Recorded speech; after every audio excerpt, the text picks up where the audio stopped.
ओम शांति। विषय है वर्तमान में रहना सीखें। देह अभिमान में आकर व्यक्ति बल, बुद्धि, विशेषताएं, योग्यताएं आदि के अभिमान की पट्टी आंखों पर बांध लेता है। फिर भी वह जो भी कर्म करता है उसका परिणाम से अनभिज्ञ रहता है और गलत को भी सही ही समझता है, क्योंकि अभिमान की पट्टी आंखों पर बंधी हुई है। तो उसके परिणाम की उसे कोई चिंता नहीं होती और वो गलत को भी सही समझता रहता है। तो स्वमान की जगह झूठे स्वाभिमान का अनुभव करता है। जैसे रेत के ऊपर अगर बिल्डिंग बना दी जाए तो क्या होगा, वो थोड़े ही दिन में क्या वो कभी भी धराशायी हो जाएंगे, गारंटी नहीं रहती। तो जीवन की दौड़ में भागते भागते मनुष्य सत्य से काफ़ी दूर चला जाता है। तो जब वास्तविकता का बोध होता है, जब असलियत पता लगती है, तब वह समय आगे निकल गया होता है। इसलिए व्यक्ति को पल वर्तमान में रहना सीखना चाहिए। एक एक सेकंड में वर्तमान में रहना सीखना चाहिए।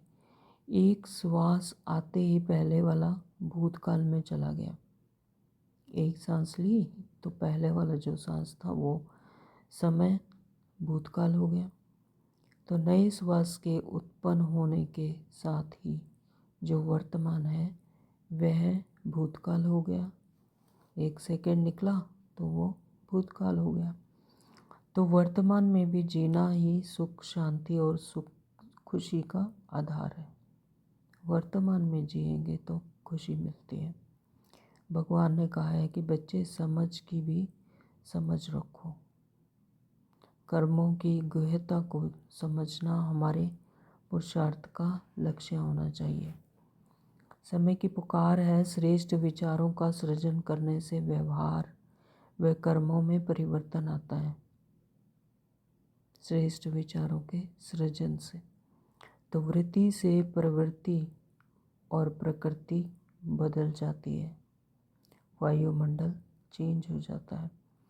तो अपने अहम भाव को त्यागना ही सर्व विकारों के मूल को नष्ट करना है।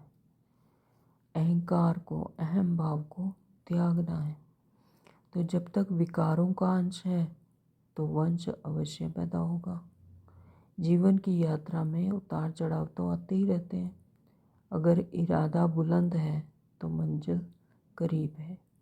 दृढ़ निश्चय हो, अगर इरादा बुलंद है तो मंजिल दूर नहीं। तो रास्ते में मन भावन दृश्यों को न देख अपने लक्ष्य पर ध्यान केंद्रित कर मंजिल पर पहुँचे। जैसे अर्जुन का मिसाल है कि उसकी नज़र सिर्फ उस पक्षी की आँख पर थी जहाँ उसे तीर भेजना था, है ना। तो बाकी वहाँ पेड़ थे, जंगल था, उस पर उसका ध्यान केंद्रित नहीं था, सिर्फ अपनी मंजिल पर। तो जीवन के इन कटु सत्यों को समझकर जीवन जीना ही सच्चा जीवन है। ओम शांति। Thank you Baba.